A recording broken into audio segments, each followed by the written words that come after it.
Welcome back to Business RadioX Pro Tips. Lee Kantor, Stone Payton here with you. Lee, I'll bet you 8 out of the last 10 conversations that I've had out in the marketplace, the topic of metrics has come up. What is your take on metrics? I think metrics are important, but they can also be a trap. And a lot of times people are focused on the wrong metrics. And periodically, it's a good idea to make sure that the number you're paying attention to is delivering the outcome you desire. For example, there was a period I wanted to read more books. So that was a goal of mine. So I started listening to audiobooks. I quickly realized that in an audiobook, you can increase the speed in which you listen. So I increased the speed. So I was listening to more books faster. So I was checking that box, look at how many books I'm reading.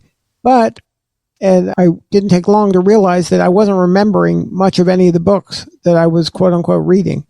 So my objective was my objective to really read more books, or was it to learn from the books that I was reading? I wanted the knowledge is really ultimately what I wanted. It wasn't just to read more books. That wasn't really the goal. It seemed like it was a good metric that would matter. Reading more books would give me more knowledge, but in essence, I tried to optimize it and I wasn't getting the knowledge that I wanted from the books. So I went back to reading books the old-fashioned way.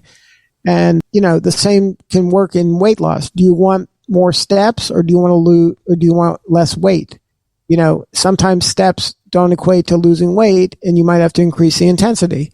The same is true in sales. Do you want more leads, or do you want more sales? A lot of times people focus in on more leads, so then they're getting a bunch of crappy leads that aren't ever turning into sales, but they think they're winning because they got a lot of leads, when really what they want is more sales, and ultimately what they want is more profit.